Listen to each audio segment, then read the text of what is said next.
Everything in life is all about gambling. The experts prefer to call it taking calculated risks. But at the end of the day, it is about taking a bet on oneself, on ideas that this will work out eventually. Some do, some do not. That's the nature of life. Well, Chelsea are yet taking another gamble in appointing manager Enzo Maresca as their next manager following the sacking of Mauricio Pochettino. Yesterday I did give you an update that Leicester City had granted permission to the Blues to speak to their manager in Enzo Maresca to see that the two parties can come perhaps to an agreement, to terms of contract and among other things, so that he makes the switch. Of course, Chelsea would have to pay a compensation fee to Leicester City, which is believed to be in the region of 12 million euros or something therein. It could be more, it could be less. But either way, even calculated risks like this, one ought to question them. It is reported, according to Fabrizio Romano, that the Blues are willing and ready to give Enzo Maresca a 5-year contract that will see him serve Chelsea for the next 5 seasons. That's until 2029. Have they not learned anything from dishing out lengthy contracts to managers for whom eventually didn't work out? For Mauricio Pochettino, I think it was a 2-year contract that had been given to him. Nonetheless, when we rewind things back a little, I think they had granted Graham Potter a 5 or 6-year contract. Eventually, it did not work out. They had to let him go.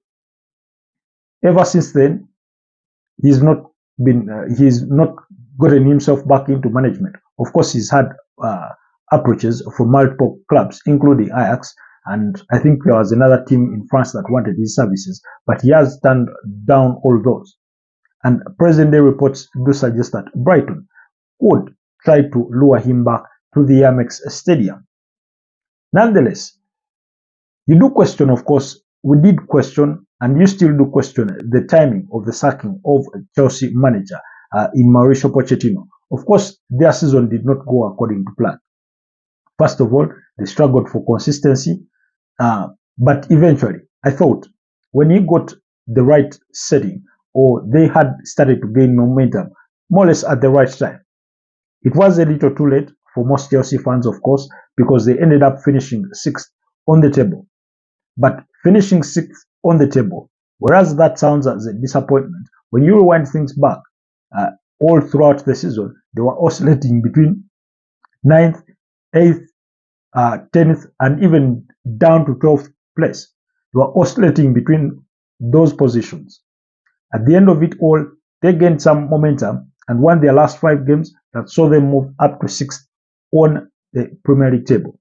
Of course, following Manchester United's victory in the FA Cup final, beating Manchester City by 2-1, means that Chelsea, who had initially qualified for the Europa League, will now have to play in the UEFA Conference League. Because United's victory in the FA Cup final means that they are guaranteed a slot in the Europa League next season. Now, personally, I thought it was a bit odd. They didn't fire Mauricio Pochettino at the time when one would have expected them to. But, nonetheless, I still do not think that he deserved to be sacked.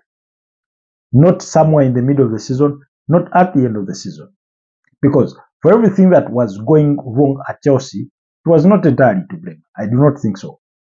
And for everything that was going right at the Chelsea, it was to his credit, in a way. I've said this time and again that most of those Chelsea players had barely played with each other for a year. Most of them are new players. Most of them are young players that the manager is trying to, teach his way of playing, try to galvanize them. Of course, they were faced with a whole host of injuries throughout the season. They did sign a player like Romeo Lavia, who barely kicked a ball last season for the Blues. You have a Wesley Fofana, who was signed from Leicester City a couple of years back, that is almost a forgotten player at Chelsea, that he is one of their, major signings, because I think he cost them about £75 million in signing him from Leicester City. So, Ben Chilwell, Richie James, all these are players that have struggled with injury all throughout the season. And at the tail end of it all, you had Enzo Fernandez having to go for surgery. One would argue that his absence was a blessing in disguise, but it still counts that he was injured. And all those things. So clearly, at the time when he got things right, pushed them to finish sixth. Of course, they did review their season and eventually decided to sack him. Now, they are bound to appoint a manager with zero Premier League experience. Perhaps that's where the calculated risk comes in.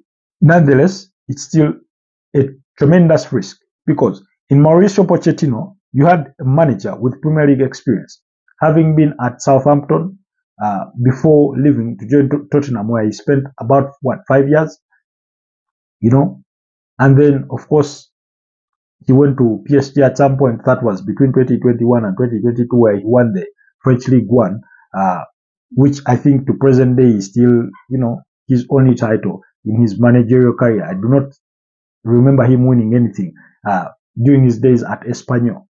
But anyway, whereas he is not a serial winner in himself, he is a manager that you could rely on to build a competitive team. I did think that he deserved a bit more time.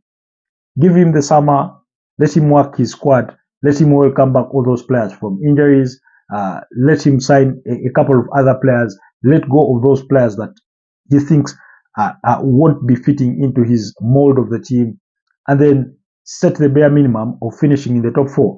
That's next season, 2024-2025. See how it works out, and at the end of the season, you can choose to let him go. I do understand the impatience in football, in modern football today, especially with managers. But then again, you do acknowledge that not all results, not all trophies will come overnight. In any case, present day people sing praise of Manchester City. But some people do forget that Pep Guardiola didn't win anything in his first season in the Premier League.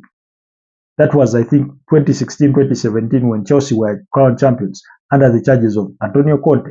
He didn't win anything that season. He went on to sign some players to try and build his team, including Claudio Bravo, who he signed from Barcelona. But it didn't work out because he wanted a ball-playing goalkeeper. And we all remember the media roar trying to drive that rift between Pep Guardiola and Joe Hart, who was Manchester City's darling at the time, because I think he had been pivotal in their 2 Premier League titles that they had, one under Manuel Pellegrini and Roberto Mancini. But of course, Pep Guardiola wanted something different. So he signed Claudio Bravo, for whom it didn't work out, before going in for Edson Morales, who, by the way, it is reported that would be open to leaving Manchester City this summer should the right offer come his way. So, in spite of all the investment that Chelsea have put into their squad, it would be foolish for anyone to think that just overnight they would, everything would click into place and they would go on to be very competitive, start winning titles. It just doesn't work that way. Look at Manchester United. They brought in Erik Ten Hag to try and build a new project. Yes, he has 2 trophies to his name. That's the Carabao Cup and the FA Cup. But when you look at the grand scheme of things, it has not yet clicked. They are not yet as competitive at the top level that they want to be at. How many years has it been since Sir Alex Ferguson left? They've been trying to get back to their best, but it has not yet happened. Look at Arsenal. Last time they won the Premier League title was 20 years ago. And when you look back between October 2019 to November, it was all shambles. What did we experience? Unai Emery sacked, Freddie Ljungberg takes on as interim, and eventually in December that year they do appoint Mikel Arteta, who was shambolic in his first full season. Because in the first half season they did finish 8th. We could hardly blame him. Second season, which we all refer to as the COVID-19 season, he again finished 8th. But then in his second full season, he finished 5th. And in the third full season, things started to click. He competed for the Premier League title. You could argue that they crumbled away at the final bend of it all, but he competed. But that took time. That has taken time for Arsenal to be the competitive club that it is today. And yet again, Still, they've not yet won anything in that spell. So, Chelsea are taking a huge gamble, in my opinion, in appointing Enzo Maresca, 44-year-old Italian manager, zero Premier League experience. He goes from Leicester, whose ambitions were to get back into the Premier League, and was able to achieve that, and then moves into a club that thinks is an elite club, that thinks should be playing in the UEFA Champions League season in, season out. I mean, they are two-time winning champions of the UEFA Champions League. That's back in 2012 and more recently in 2021 under Thomas Tuchel. Of course, the other one of 2012 was under the stewardship of then Avram Grant. So clearly, you can see they want to be back in that. I mean, they have 5 Premier League titles to their name. They want to get back to that competitiveness.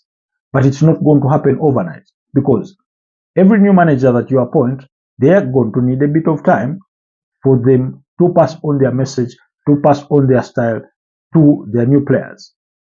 So, I do think that every time you sack a manager and bring in a new one, you're sort of restarting that rebuilding process. Of course, for some managers, it just doesn't work out and you have to let them go. That takes us to the conversation of Manchester United. Of course, reports say that Manchester United are still reviewing their season to come to a conclusion on whether manager Erik Ten Hag should stay or should leave. He is favored among a certain section of the club, while some others have very big question marks over him. But again, for Manchester United, let's rewind things back a little. Ever since the departure of Sir Alex Ferguson, you've had David Moyes sacked, Luis van Gaal sacked, you've had Jose Mourinho sacked, you've had Ole Gunnar Solskjaer sacked. So, Ten Hag would be the 5th manager. I mean, is it just the managers to blame? There's something that is not really working well or going right inside Manchester United that needs to change. So, before we apportion all the blame to the manager, yes, he is to blame for certain things, especially on the pitch, in terms of how they play, when they do not play well. Sometimes you question the commitment of his players and all those things. You can't blame him for that. But in the grand scheme of things, still, I do not think he is entirely to blame. Look at Chelsea. They tried out their OB in Frank Lampard. Things didn't work out. They've tried out with Graham Potter. Things didn't work out. They've tried out with Mauricio Pochettino, and they're saying things have not worked out. But in between there, you had the manager in Thomas Tuchel, who won the UEFA Champions League, I think won the UEFA Super Cup and the FIFA Club World Cup, and yet somehow Tony Bolly and his counterpart said, no, it's not really working out for us and the German coach, and they had to let him go. Those are how many, 4 managers that you've gone through in the last 4 or 5 years? So clearly, both clubs in Manchester United and Chelsea ought to ask them one fundamental question. Is it just the managers that are failing us? I certainly do not think so entirely. Like I said, in some respect, yes, they could be to blame. In other respects, not at all. If you're a Manchester United fan, you do remember what some of Jose Mourinho's demands were after he finished second in the Premier League. One, he thought he needed another defender, needed another holding midfielder, and yet the club said, no, we've given you enough. Why? Just because they had signed Paul Pogba for what had then been a British record transfer fee in about 89 million pounds in getting him from Juventus to Manchester United. Eventually, it didn't work out. When Ralph Rangnick came in as an interim after the sacking of Ole Gunnar Solskjaer, what did he say? He recommended that Manchester United go to the transfer market and sign about 5 players to try and formulate the backbone of Manchester United that would then try to compete. Julian Alvarez is one of those players that he was pointing at. Manchester United said, no, you're kidding. That's too much. We cannot outlay all that. And guess what? all managers that have been there somehow do agree with rough running, both past and current. Ten Hag may not pronounce it as much because he's the current manager, so he may not want to bash his, he cannot shit where he eats. But I do think, and I do feel, and I do contend that he does share the same sentiments, that they need more signings. Present day, they say they need a left back, they need a centre back, they need a midfielder. For me, which I do think they need even a holding midfielder and an attacking midfielder in the form of a box-to-box number 8 of a player. And then they need another striker.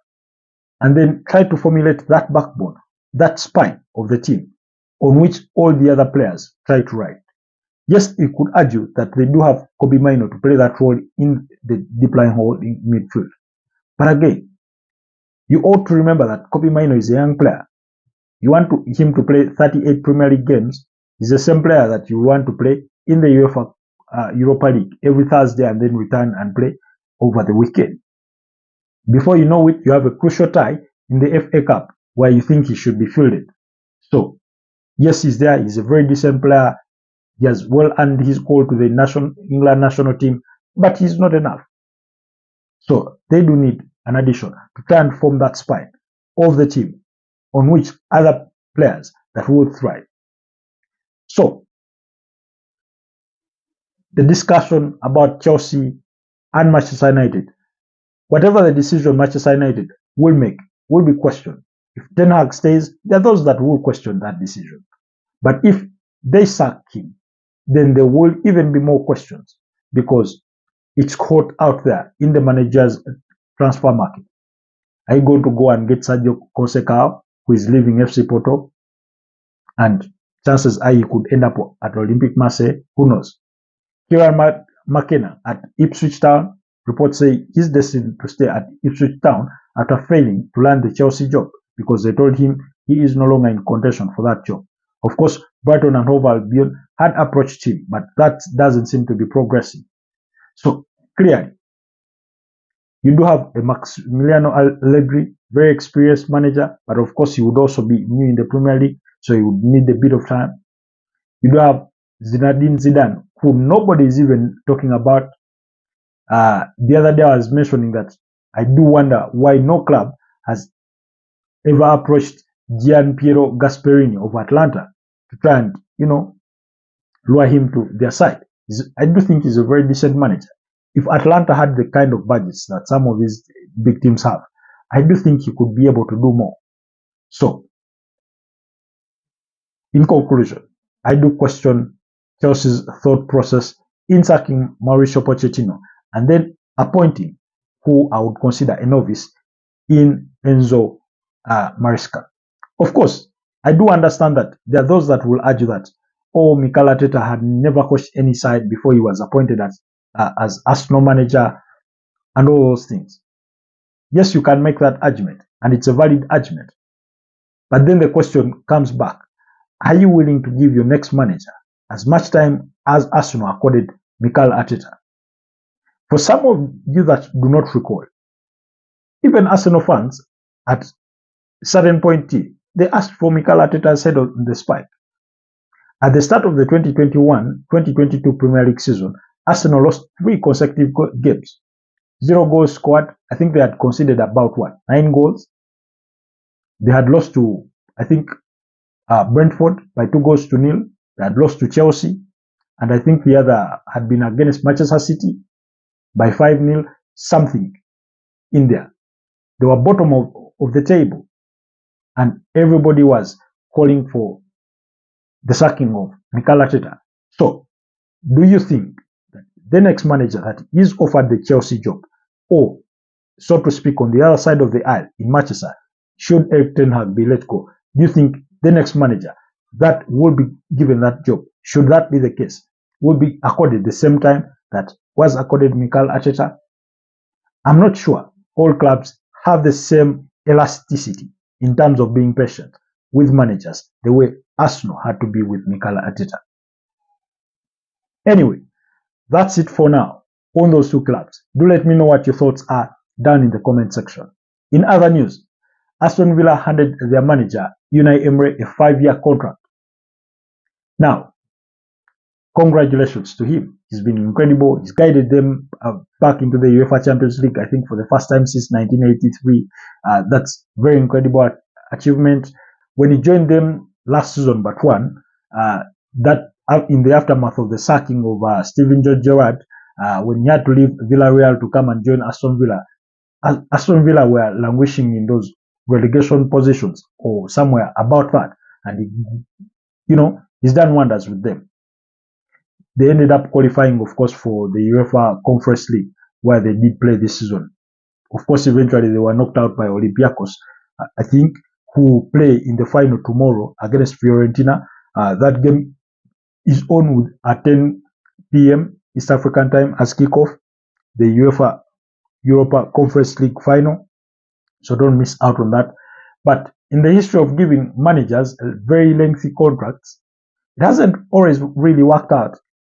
For those of you that have been around the Premier League long enough, you do remember when Alan Pardew guided, I think, Newcastle to a 50th place finish, and he was given a 5-year contract.